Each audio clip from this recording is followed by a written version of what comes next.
오늘은 진짜 느헤미야 6장을 끝내도록 하겠습니다. 3절만 오늘 다루는데 사실 7절 초반부로 넘어갈까도 생각을 했다가 설교 원고를 쓰다 보니까 이 3절 안에도 하나님께서 주시는 은혜가 너무 크다. 우리가 꼭 배움을 넘어서 우리 삶을 점검해보고 우리 안에서 말씀을 통해서 조명하시는 것이 무엇인지, 그리고 그 조명하는 죄에서 그냥 일반적인 낙담과 좌절과 패배감이 아니라 그 패배감을 넘어서 참빛 대신 예수 그리스도께서 그 밝은 빛을 비춰주시는 그 마음으로 오늘 말씀을 준비하게 됐는데, 지난주에 얘기했었죠? 넘어가기 힘든 담은 뭘까요? 낙담. 기억하시는 분들이 계세요. 넘어가기 힘든 담은 낙담이라고 말씀드렸고, 52일 만에 성벽이 건축이 되자 대적자들과 이방 족속들, 주위에 있던 이방 족속들이 어떻게 반응했죠? 두려워하고 낙담했다 그랬어요. 근데 문자적으로 이걸 보니까 낙담은 일반적인 좌절감, depressed 이런 뜻이 아니라 자존심이 상했다라는 뜻이었죠. 그래서 저희가 이걸 말씀을 가지고 좀 더 깊이 들어갔습니다. 왜 자존심이 상했을까? 그래서 봤더니 도비아와 유다의 귀족들이 서로 간에 편지를 주고받고 있었어요. 약간 버디버디 쪽지를 주고받듯이. 기억나시는지 모르겠어요. 옛날에 AOL 메신저 이렇게 메시지한 거 기억나시나요? 싸이월드 쪽지 받듯이 도비아와 귀족들이 쪽지를 받아가면서 서로 내통하고 있었던 것이죠. 근데 그것을 조명을 하면서 낙담하고 자존심이 상했다라고 얘기하는 이유가 뭐였냐면, 그들이 자존심으로 삼고 자신의 자존감까지도 삼았던 것이 바로 도비아와 동맹을 맺고 갖고 싶었던 기득권과 힘과 어떤 사회 경제적인 위치를 통하여서 내가 그 안에 나의 자존심을 두었다는 거죠. 그래서 유다 백성들이 부흥하고 성벽을 재건하는 것을 원치 않았어요. 그런데 그게 실패하자 이거는 미약한 유다 사람들이 이뤄낸 쾌거가 아니라 결국에는 뭐냐? 하나님이 역사하신 것을 알미로다 하면서 두려운 마음이 들었던 것이죠. 마찬가지로 이 하나님의 말씀의 성취는 성벽이 재건되는 것에서 여러분 끝나는 게 아니에요. 제가 지난주 말씀드렸죠. 성벽의 재건은요, 하나의 또한 엔트리 포인트라고 생각하시면 돼요. 하나의 과정을 거치고 정말 하나님이 느헤미야를 통해서 하나님의 백성들, 언약의 공동체, 말씀의 공동체가 뭘로 회복되어야 되는가? 하나님의 말씀으로 돌아가야 되고, 그 말씀 안에서 내가 내 목숨을 걸고서라도, 느헤미야가 얘기하죠. 나 같은 자라, 나 같은 몸이 어떻게 하나님의 말씀을 거역하고 그 외소인 홀리 플레이스, 그 외소를 들어갈 수 있겠느냐라고까지 얘기하죠. 그런 것처럼 하나님의 말씀이 회복되어지고 말씀의 삶에서 그냥 영향력을 끼치는 것뿐만 아니라 나를 주장하기 시작하는 것이 바로 오늘의 목적, 느헤미야서가 쓰여진 목적이고, 우리 삶에서도 마찬가지로 여러분 이거를 그냥 옛날에 있었던 히스토리컬 어떤 역사적인 하나의 사건으로만 이해하지 마시고 여러분들도 조명해 봐야 돼요. 내가 유다 사람인 것처럼 내가 그 당시에 나의 죄악 때문에 포로로 잡혀갔다가 이제 예루살렘으로 귀환해서 다시 걸음마를 떼는 아이처럼 하나님의 백성으로 사는 것은 무엇인가? 나의 신앙이 진정으로 개혁되어지고 변혁의 삶을 살려고 한다면 어떤 식으로 내가 말씀에 반응해야 되고 어떤 식으로 하나님의 영광을 드러내야 하는지에 대한 그 베이직 101을 듣는 것처럼 오늘 느헤미야를 여러분들에게 비춰봐야 된다는 것이죠. 그래서 여러분, 저는 이 시간이 어떤 렉처가 아니라 강의가 아니라 여러분 삶에서 말씀으로 조명되어지고 유다 사람들은 이런 모습을 했네, 도비아는 이런 모습을 가졌네 정도가 아니라 이것을 통하여서 나에게도 그런 죄가 있네, 나에게도 그런 연약함이 있네, 그럼에도 불구하고 그런 나의 어두운 마음과 나의 죄악들을 불구하고 그걸 초월하셔서 오시는 예수 그리스도의 참 빛을 만끽하고 그 복음의 능력으로 사는 것이야말로 우리가 여기 모인 이유임을 믿으시기 바랍니다. 그거예요, 여러분. 자, 그러면 오늘 또 본문에 들어가 봐야죠. 열심히 주고받고 있었는데 느헤미야가 이제 이 본론으로 들어가지 않습니까? 성벽을 재건하고 이제부터는 정말로 유다 백성들이 어떻게 재건되어야 되는지, 네, 재건하라고 지금 알람이 떴죠. 여러분의 삶에서 알람이 뜨고 있는 겁니다.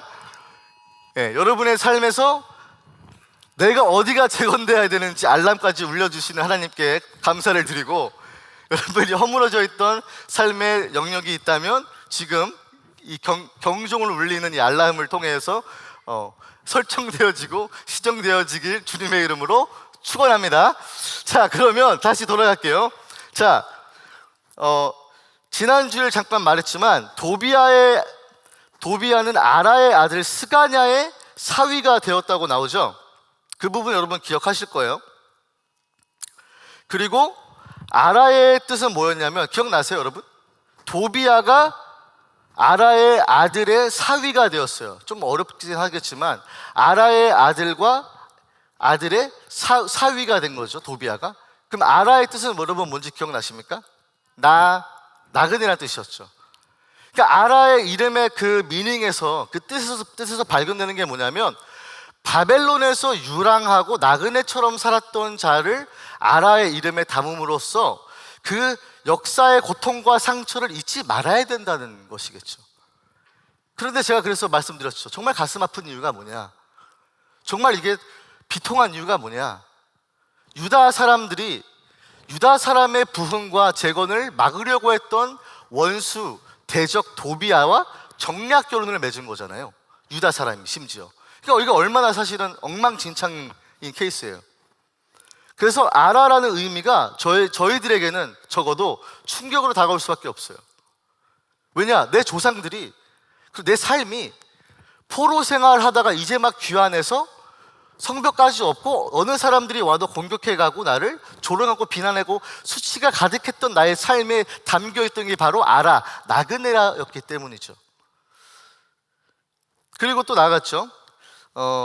스가냐의 사위가 되었죠, 도비야는. 그리고 유다의 지도자급 인사들이죠, high officials. 이 사람들과 뭘 맺었죠? 동맹을 맺어요. 동맹의 뜻이 뭐였죠? 사실은 주인을 삼았다고 하는 거였어요. 그러니까 이거는 동등한 위치에서의 얼라이언스가 아니라 나는 당신의 종이 되겠습니다라고 유다 사람들과 유다의 귀족들이 도비야에게 굽신거리면서 주인 되어 주십시오라는 게 바로 동맹이었다고 얘기 드렸어요. 그러니까 사실은 정말 개탄스러운 일이죠. 여러분, 정략 결혼의 목적은 무엇이겠습니까? 도비야는 유다 귀족과 정략 결혼을 하죠. 정략 결혼하는 이유가 뭐죠? 여기서 정략 결혼하는 사람 있습니까? 나는 어떠한 common interest, 아니면 서로 윈윈하기 위해서 결혼한 사람이 있습니까? 여러분, 그런 소식들을 많이 들리죠. 재벌가들 집안끼리 서로 정략 결혼하는 케이스 많이 들어봤죠. 그럼 정략 결혼을 여러분 왜 하겠습니까? 내가 갖고 있는 재물과 물질과 사회 경제적인 위치가 여기 있는 사람들과 그래도 라벨가 어느 정도 맞다고 생각하니까 내 딸과 내 아들의 서로의 로맨스와 사랑과 그거는 신경 필요 없고 그냥 니들 결혼해, 이거잖아요. 왜? 자기의 몸집과 물질을 더 쌓고 지키기 위해서죠. 도비야도 마찬가지였겠죠. 그리고 마찬가지로 유다 사람이 원수 도비야에게, 자신에게 종이 되어주고 정략 결혼을 한 이유가 뭐예요? 자기 백성의 고통은 안중에도 없고 내 배에 호의호식하고 나만 잘 먹고 잘 살면 되라는 이런 자기중심적이고 이기심이 있었기 때문에 도비야와 은밀히 동맹을 맺고 심지어 정략 결혼까지 하는 걸 여러분 우리가 보게 되어지죠. 자, 오늘 그러면 저는 또 충격적인 사실 하나, 도비야는 자기 자신이 아라의 자손 스가냐의 사위가 된 것이 모자라서 또 추가적으로 한 일이 있습니다. 뭐였죠? 자기 아들까지 여호하난이 스물람 딸의 남편이 되어, 오늘 본문 18절입니다. 한번 띄워주시면 좋을 것 같아요. 네, 18절 한번 같이 읽어볼까요? 시작.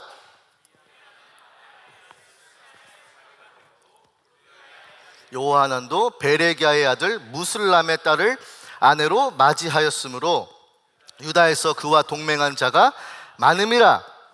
도비아의 아들 이름은 여호하난입니다. 이름 들었을 때 뭐가 생각나세요? 여호와가 생각나죠. 도비아는 사실은 유다 사람의 어떤 히브리 족속의 원조가 아니죠. 왜냐면 그는 암몬 사람이었기 때문이에요. 암몬 사람은 이스라엘의 총회에 들어가지 못하게 하나님이 저주하신 그룹이기도 하죠. 근데 이 암몬 사람인 도비아가 이상하게도 자기 아들의 이름을 여호하난으로 짓습니다. 여호하난의 뜻이 뭐냐면 여호와는 자비로우시다라는 뜻이에요. Yahweh is gracious 라는 뜻이 바로 여호하난의 뜻이에요. 근데 암몬 사람 도비아가 특이하게 자기 아들 이름을 여호하난으로 지었다는 것이죠. 그러니까 제가 예전에 한번 말씀드렸었죠. 산발락과 도비아는 하나님에 대한 이름이 분명히 자기 히스토리 안에 들어있지만 결국에는 종합주의적인 짬뽕 신앙심을 갖고 있었다. 기억나시죠? 짬뽕 신앙심.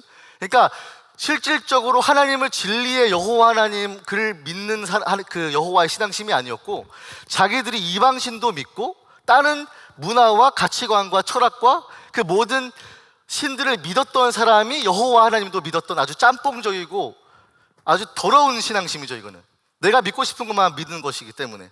그래서 여호와는 자비로우시다라는 뜻을 갖고 있는데 결국에는 혼합주의 종교와 이방신을 섬기는 어그러진 잘못된 신앙심이라고 말씀드렸어요. 자, 그러면 이 도비아의 아들 여호하난이 누구의 딸을 아내로 맞이하는지 여러분 한번 좀 보고 싶어요. 성경 한번 지금 보세요. 지금 도비아의 아들 여호하난이 딸을 또 정략 결혼을 시키는 거죠. 베레기야의 아들이자 무술람의 딸과 정략 결혼을 또 합니다. 자기뿐만 아니라 다시 자기 아들까지, 유다의 귀족, 심지어 이 무술람 가문은 놀라지 마세요, 제사장 가문입니다. 그렇죠? 황당한 거죠. 아라는 유력하고 나름 명성이 있고 그래도 좀 힘이 있던 집안의 귀족이었을 거예요.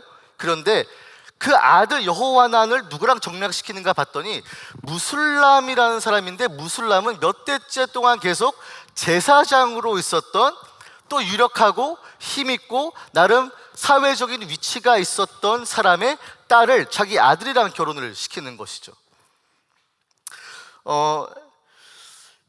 느헤미야 3장 4절 한번 볼까요? 3장 4절 제가 읽어드립니다. 그 다음은 학고스의 손자 우리야의 아들 무레못이 중수하였고, 그 다음은 보세요, 무세사벨의 손자 베레기야의 아들 무술람이 중수하였고.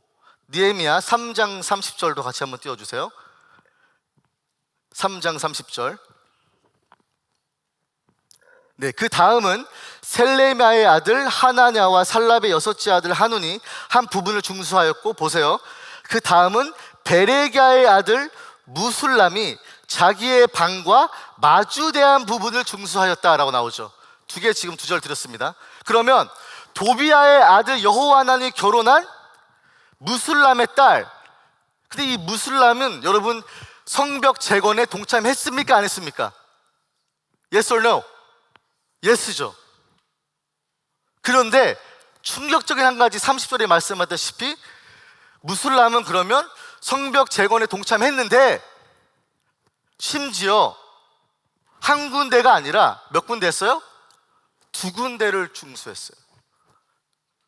저는 이런 걸 보면서 무술람이 유다의 원수 도비아에게 자기 딸을 줬어요.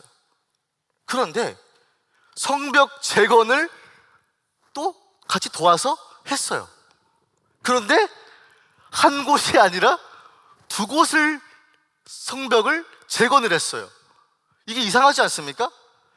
여러분, 이 지금 여러분이 무술람이라면 무슨 심리를 갖고 있을까요? 지금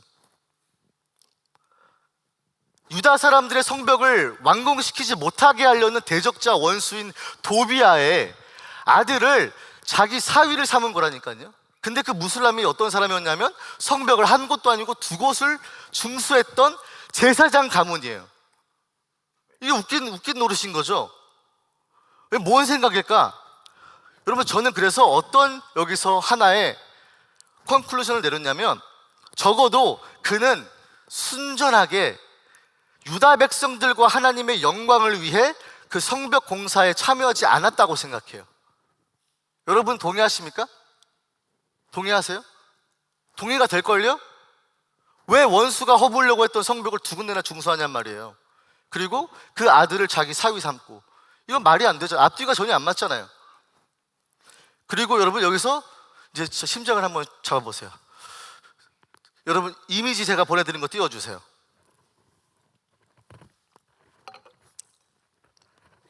보세요. 초록색, 저기 여러분의 왼쪽에 보시면은 저기 메슐람이라고 써있죠. 메슐람. 그러면은 누굴까요? 무슬람이죠. 무슬람이 저기 한 군데를 중수하고, 반대편인 자기 집, his chamber이라고 되어 있는데 자기 방 맞은편을 또 중수했습니다. 그렇죠? 근데 여기서 정말 황당한 케이스. 옆에 빨간색으로 제가 네모친 거 보이죠? 뭐라고 써있죠? 테코와이츠. 누군 것 같아요? 드고와 사람들입니다. 성벽에 재건하지 않았던 귀족의 어떤 사람들이었죠? 드고와 사람들이었어요. 드고와 사람들이 열심히 성벽을 재건하고 있을 때 그 귀족들은 딱 뒷짐짓고서는 난 안 해. 그게 어디예요? 무슬람의 바로 옆이었어요. 예루살렘 성이 그 당시에 규모가 그렇게 크지 않다는 것을 감안해서, 그러면 드고와 사람들이 자기 귀족들이 참여하지 않는 거에 대한 불만과 짜증을 옆에 있던 무슬림이 들었을까요? 못 들었을까요? 당연히 들었겠죠. 무슬람이 드고와 귀족들은 성벽에 참여하고 있지 않다는 것을 알았을까요? 몰랐을까요? 합리적으로 당연히 알았겠죠. 바로 옆인데, 제가 볼 때는 심지어 아마 드고와 사람들은 열심히 성벽 재건하고 있는데 귀족들은 뒤에서 이러고 있으니까, 뒷짐지고 있으니까 얼마나 사실은 상욕을 했겠어요. 그죠? 얼마나 험담을 했겠어요. 우리는 이렇게 쎄 빠지게 고생하는데 니들은 배가 불렀다고 성벽 재건 안 하냐? 유일하게 성벽 재건에 동참하지 않았던 귀족들이 바로 드고와 귀족들이거든요. 그럼 여기서 무슬람은 이런 모든 내용들을 알고 있어요. 그리고 다시 오늘 본문으로 돌아갔을 때 도비야와 동맹한 귀족들이 많았다 그렇잖아요. 그러면은 분명히 드고와의 귀족은 누구랑 이미 내통하고 있던 거예요? 도비야랑 내통하고 있었겠죠. 도비야랑 이미 은밀하게 거래를 하고 있었겠죠. 그러니까 나는 성벽 안 지을 거야, 이런 식으로 있었던 거지. 그런데 무슬람은 이 모든 것을 알면서도, 그리고 심지어 그는 도비야의 아들을 자기 사위로 맞았는데도 불구하고 성벽을 한 곳이 아니라 두 곳을 중수했다는 것이죠. 이 여러분 멘탈리티가 뭔 것 같으세요? 저는 이 사람이 아주 약삭 빠는 사람인 것 같아요. 굉장히 커닝한 사람인 것 같아요. 간교한 사람. 왜냐하면 상황을 지켜봤겠죠. 이 성벽 재건이 진짜 되는 건가? 느헤미야가 함께 성벽을 재건합시다 했을 때 뛰어드는 척하면서 열심을 내었어요. 열심히 재건한 군데뿐만 아니라 자기 집 마주 한 편까지 재건했어요. 그럼 이 사람의 재건했을 때 그 순수한 마음으로 정말 의도를 갖고 성벽을 재건했을까요? 아니죠. 은밀하게 자기의 욕심과 사리사욕을 채우기 위해서 눈치를 봐가면서 어디를부터 먹어야지 내가 더 잘 살까 라는 생각이 들었겠죠. 드고와 사람은 대놓고 난 안 해, 이런 거보다 저는 이 간교하고 머리 돌돌 굴려가면서 어디부터 먹어야지 내가 이득을 볼까 하는 이 무슬람 사람이 더 나쁘다고 생각을 해요. 자기 그 딸을 도비야에게 줬잖아요. 또 그런 아빠가 어디 있어요? 원수한테 왜 자기 딸을 줘요? 그러니까 저는 이게 정말 소름 돋는 사건인 것 같아요. 음흉한 사람이죠. 느헤미야가 뇌물을 받은 스마야 제사장을 고발한 것처럼 오늘 본문에서 우리가 뭘 조명해서 봐야 되냐면, 바로 이 무슬람 또한 도비야에게 뇌물을 받았거나 이미 내통하는 관계였고, 지금 이 18절에 나오는 무슬람의 딸을 아내로 맞이하였으므로 유다에서 그와 동맹한 자가 많았더라 라는 이 느헤미야의 기록이 저는 이렇게 느껴져요. 무슬람이 자기 딸을 도비아에게 줬기 때문에 for this reason, because 무슬람이 자기 딸을 도비아에게 줬기 때문에 유다에서 그와 동맹한 사람들이 점점 많아지기 시작했다는 거죠.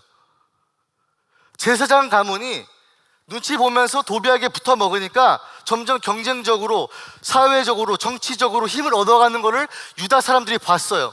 아, 저렇게 붙어 먹으면 나도 이익을 남길 수 있고 나에게 유익이 되겠구나라고 짱구를 돌리기 시작한 것이죠. 그래서 그 딸을 아내로 맞이하였으므로 for this reason 유다 사람이 그와 동맹한 사람들이 많았다라고 기록하는 것이에요.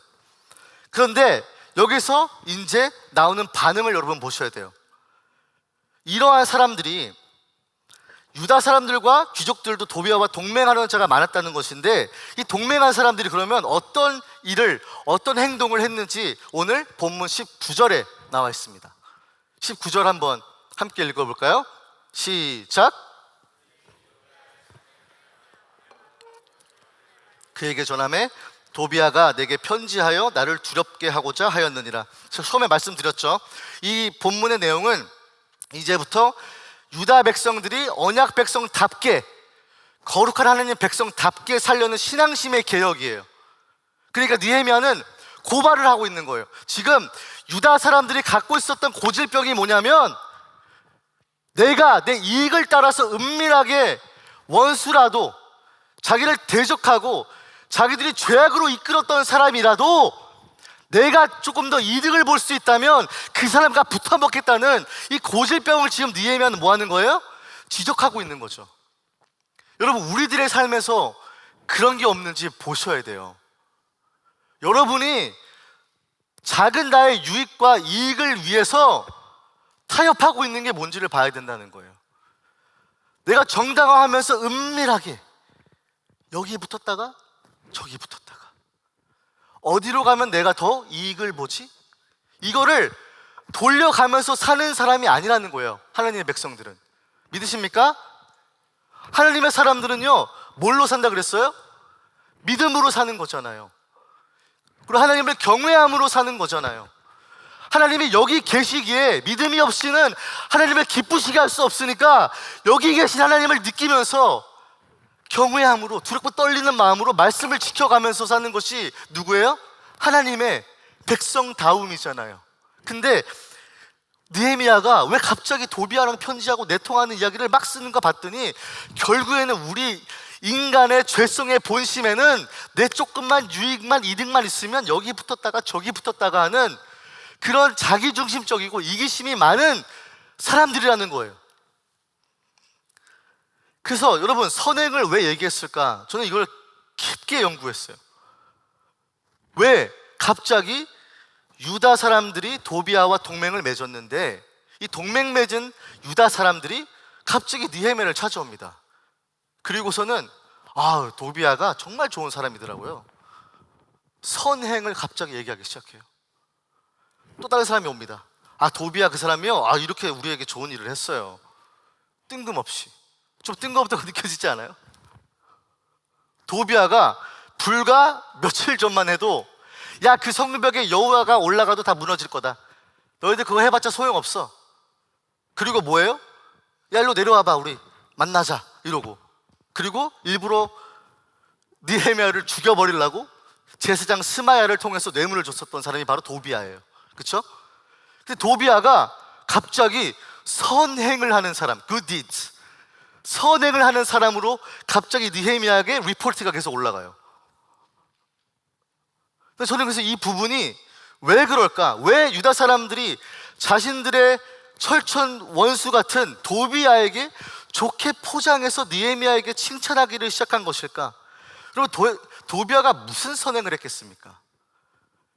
만약에 그렇게 했다고 쳐요. 그러면 도비아가 정말 유다 사람을 위하는 사람입니까? 유다 백성들의 부흥과 하나님의 영광을 정말 나타내려고 하는 사람입니까? 아니에요. 그런 사람이 아닌데, 갑자기 사람들이 와가지고 도비아의 선행을 내게 말한다 라고 기록하고 있어요. 저는 그래서 여러분, 이 선행에 냄새가 나기 시작하는 거예요. 냄새가. 오늘 설교 제목이 여러분, 느헤미야에게 불편한 선행이라고 제가 제목을 줬었죠. 불편한 선행. 여러분, 혹시 그런 거 있으세요?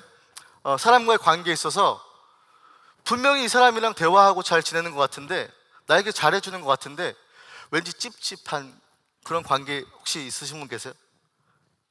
불편한 선행같이, 약간 좀 비유가 맞진 않겠지만 연예인들이 가끔씩 뭐 이렇게 큰 뭐 크리스마스나 이런 날에 도네이션을 이만큼을 했습니다. 막 신문에 막 이만큼씩 올라가는 거.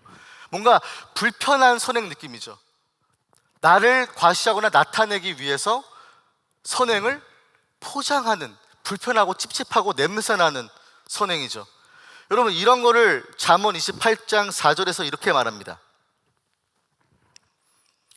율법을 버린 자는 악인을 칭찬한대요. 보세요. 하나님의 말씀을 버린 자는 악인을 칭찬하고 옹호하고 갑자기 커버를 쳐주기 시작한대요. 율법을 지키는 자는 악인을 본데 어떻게 한대요? 대적한다 그래요. 세상에 악인을 칭찬하는 사람이 어디 있습니까? 라고 여러분 얘기하죠. 느헤미야에게 도비아의 선행을 계속해서 전해준, 그와 동맹 맺은 유다 귀족들이 악인을 칭찬하고 있는 꼴 아닙니까? 그렇죠. 근데 여러분, 여기서 우리가 좀 더 나아가야 돼요. 악인을 칭찬하는 것이 율법, 하나님의 말씀을 저버리고 거스리는 자임을 낱낱이 드러낸다는 것인데, 우리가 여기서 뭘 봐야 되냐면, 이제는 진짜 뼈가 좀 아플 수 있으니까 뼈를 좀 붙드세요. 네. 살다 보면 나 자신을 그대로 받아주고 인정해주고 온전히 사랑해주는 사람을 만나는 것이 여러분 쉽지 않은 거를 알 거예요. 그래서 우리 주위와 나의 관계에 있는 사람들이 어떤 상호 이익을 통해 설키고 얽힌 이해관계와 인간관계가 사실은 우리 삶에 많다고 여러분들은 발견하실 수 있어요. 지금 주위에 있는 여러분들의 삶의 모든 사람들의 관계를 되짚어 보세요. 정말 여러분들의 친구가, 여러분들의 직장 동료가, 여러분들 째려보고 있네. 여러분들의 지인들이 정말 순수히 당신을 정말 사랑해서, 당신이 어떤 잘못한 일을 해도 그냥 당신을 정말 전적으로 사랑하는 사람이 몇이나 됩니까? 솔직히 많지는 않을 거예요. 전 그래서 오늘 이 말씀이 쉽지 않다라는 생각이 들어요. 왜냐하면 우리의 본성과 우리의 죄성이 딱 그런 걸 좋아해요. 나를 좋아해 주는 사람을 딱 옆에 포진시켜요. 그리고 나를 칭찬해 주고 내가 어떤 잘못을 저질러도 카바쳐주고 자기들만의 스몰 킹덤을 만들어가는 것을 우리 사람들은, 인간들은 그 죄성이 있다는 거예요. 그래서 그곳에 우리의 어떤 릴레이션십 서클 안으로 들어오려고 하면 눈 딱 감고 악인을 칭찬하며 어떤 부정한 불의를 일으켜서 다 보이고 그게 잘못된 걸 알지라도 그거를 정당화해주는 우리의 습성이 있다는 거예요. 여러분들이 이제 실감이 안 될 텐데 그럴까봐 제가 어떤 책 한 권을 한번 가져왔습니다. 나는 정직한 자의 형통을 믿는다라는 책인데 이 글이 좀 흥미롭더라고요. 저 책인데 나중에 시간 되시는 분들 한번 보시면 좋겠어요. 여기에 어떤 한 분이 이런 글을 썼어요. 한번 제가 읽어드릴 테니까 여러분이 지금 현재 살고 있는 삶과 얼마큼 이게 일치가 되는지 한번 봤으면 좋겠습니다. 그분이 이렇게 얘기해요. 유학과 해외 현장의 다양한 유통 실무를 경험한 뒤 사업을 막 시작할 때였다. 한 선배가 나를 부르더니 한국에서 성공하는 법 3가지를 알려주겠다고 했다. 첫째, 술을 잘 마셔야 하고, 둘째, 거짓말을 잘해야 되고, 셋째, 흰 봉투를 잘 받쳐야 한다는 것이었다. 그날 나는 큰 고민에 빠졌다. 왜냐하면 이 3가지를 다 못하기 때문이다. 기도하는 가운데 이렇게 자문자답을 했다. 크리스천이라는 내가 회사 매출을 조금 더 올리겠다고 부패 관행과 타협해야 하는가? 비록 나는 여자지만, 비록 경험과 능력이 부족하지만 하나님께서 도와주신다면 분명히 정직한 손으로도 사업을 일으키는 사례를 만들 수 있을 거야 라고 외쳤습니다. 그러나 뇌물을 바치지 않으니까 멀쩡하게 면세점에서 잘 팔리던 브랜드가 퇴출당하지 않나. 나를 3시간이나 서 있게 하고 3분도 만나주지 않고 쫓아내는 바이어가 있질 않나. 백화점에 있는 물건이 몇백만 원어치가 사라지질 않나. 세관원들조차 물건이 안 왔다고 거짓 보고를 하는 등 내가 경험한 부패 역사는 책 한 권을 쓰고도 남을 정도였다. 그렇다고 내가 졌을까? 절대 아니다. 면세점 사업은 뇌물을 바치지 않으면 99.9% 살아남을 수 없다. 그러나 우리는 전체 한국 면세점의 5분의 1을 대행하며 당당히 한국 최고의 면세점 에이전트가 되었다. 정말 기적이었다. 주님은 하나님 나라와 그 의를 구하는 자에게 이 모든 것을 더하시리라 약속하셨다. 부패의 고리를 끊고 정직을 붙들어 하나님의 복을 체험하라 라고 되어 있습니다. 이걸 읽었을 때 여러분 세상에 살 때 동의하십니까? 3가지 성공 비결. 첫 번째는 접대, 술을 잘 마셔야 되고, 2번째는 거짓말을 잘해야 되고, 3번째는 뭐예요? 뭐였지? 뭐였어요?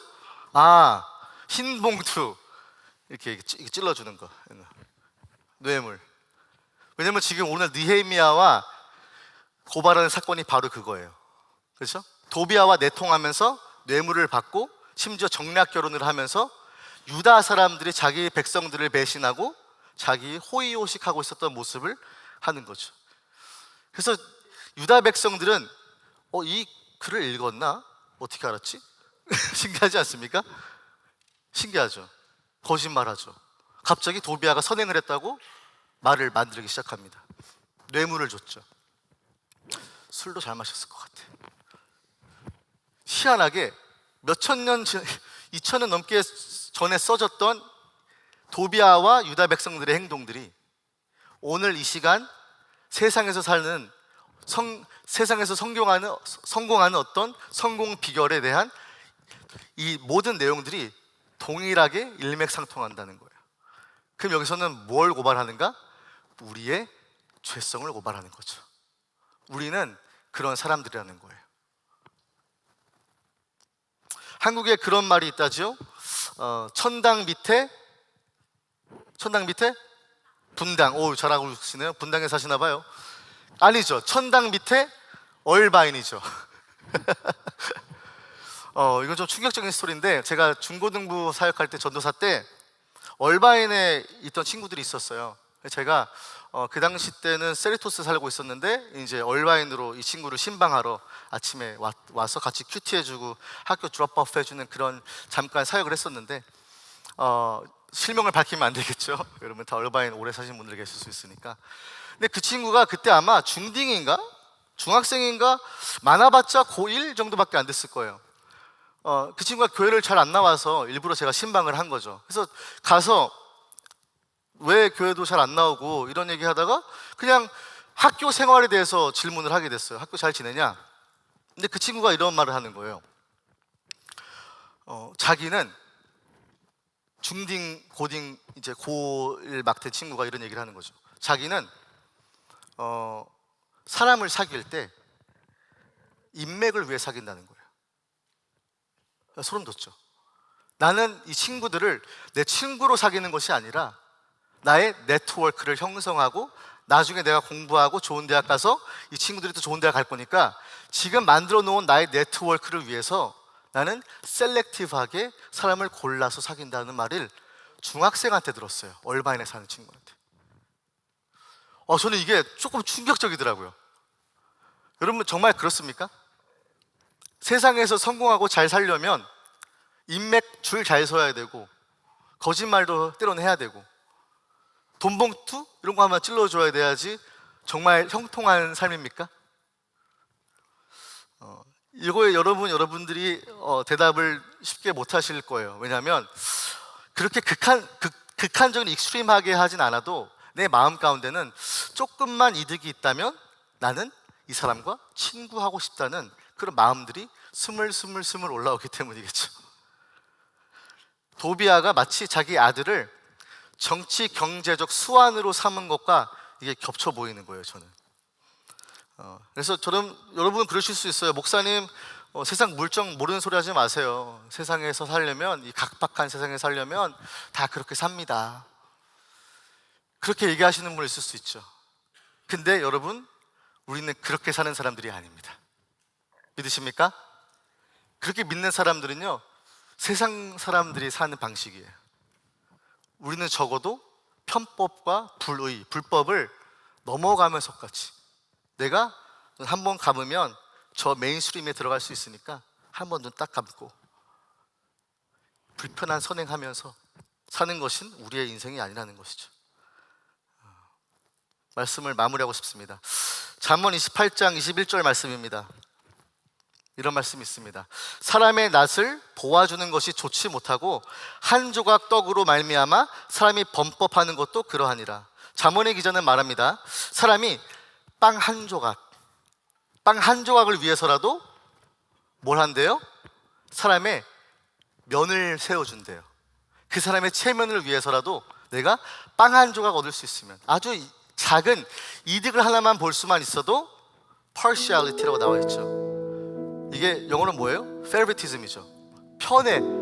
편애한다는 거죠. 여러분 삶에서 분명히 경험했을 수도 있어요. 일터에서, 학업에서, 혹은 교회 안에서 저 사람 분명히 편법을 쓰고 불법을 행하고 불의를 행하는데 내가 이거 얘기해도 되나? 내가 얘기하면 저 사람이랑 불편해지는 거 아니야? 껄끄러워지는 거 아니야? 그래서 그냥 못 본 척 하자, 좋은 게 좋은 거지 하면서 살 때가 너무 많은 것 같아요. 여러분, 급하게 사람들이 집에 찾아왔을 때 내가 널브러 놨던 모든 쓰레기와 빨래들을 싹 모아가지고 한 방에 이렇게 딱 처박아 놓고 문 잠가버린 다음에 No entry, restricted area 이렇게 써놓고 이 방만은 들어오지 마세요 하고 좋은 얼굴로 나는 지금 잘 살고 있어라는 그런 시크릿 룸 하나 정도는 우리 삶에 다 있을 거라고 저는 믿어요. 그게 사실은 굉장히 우리 교회를 좀먹게 하는 이유 중에 하나이지 않은가 저는 생각을 해요. 여러분들이 혹시 그런 방이 있습니까? 이 방만큼은 우리 교회 형제자매가 와도 열어주지 않을 거야. 이 더러운 방만큼은, 내 더러운 욕심과 나의 모든 어둠이 숨겨져 있는 이 방만큼은 목사님이 와도 열어주지 않을 거야. 아니 예수님이 와도 열어주지 않을 거야. 이런 방 있으실 거예요. 전 그래서 영어로 오늘 펀치라인이 있습니다. It's not about saving face, but about saving grace. 얼굴 체면 때문에 내 면 살리기 위해서, 내 친구의 면을 살리기 위해서 불의를 눈 감아주고 모른 척하는 것이 여러분 우리 교회 안에 들어와서 점점 마스크를 끼고 다니는 사람들이 너무 많아진다는 거예요. 교회에서 내가 솔직하게 내 모습을 그대로 보여줄 수 없는 문화가 잡혀가고 있는 게 마음이 아픈 거죠. 불편한 선행이 너무 많은 거예요. 불편한 섬김이 너무 많은 거예요. 불편한 봉사가 너무 많은 거예요. 내가 잘하는 것 같지만 사실은 내 안에 있는 더러움과 나의 연약함과 나약함을 보여주기 싫어서 방 안에 숨겨놓고서는 교회 나올 때는 다 웃으면서 나오죠. 그런 자들에게 누가복음 5장 32절 예수님이 이렇게 말씀하십니다. 내가 의인을 부르러 온 것이 아니요 죄인을 불러 회개시키러 왔노라. 할렐루야. 예수님은요 여러분, 여러분의 더러운 모습, 추악한 모습, 나약한 모습, 그 모든 모습들을 그대로 가져오기 원하십니다. 예수님은 의인을 위해 오신 게 아니라 우리처럼 이런 죄 많고 내가 빵 한 조각 이득 볼 수 있다면 여기 붙었다가 저기 붙었다가 하고 내가 편법과 불의를 눈 감아주면서 불편한 선행들을 하는 우리 같은 더러운 사람들을 예수님이 우리를 위해서 의인을 부른 게 아니라 더러운 사람 우리를 위해서 그대로 나아오라고 말씀하십니다. 이 시간 함께 일어나셔서 한번 함께 기도했으면 좋겠습니다. 우리는요 굿 디즈가 우리를 구원하는 게 아니라 굿 뉴스가 우리를 구원하는 줄 믿습니다. 그래서 not about saving faith, but saving grace. 여러분들 삶에서 정말 내가 하나님 앞에서도 보여주길 껄끄럽고 내 가면을 쓰고 있어도 나의 모습들이 있다면 이 시간 한번 함께 기도하기 원합니다. 하나님,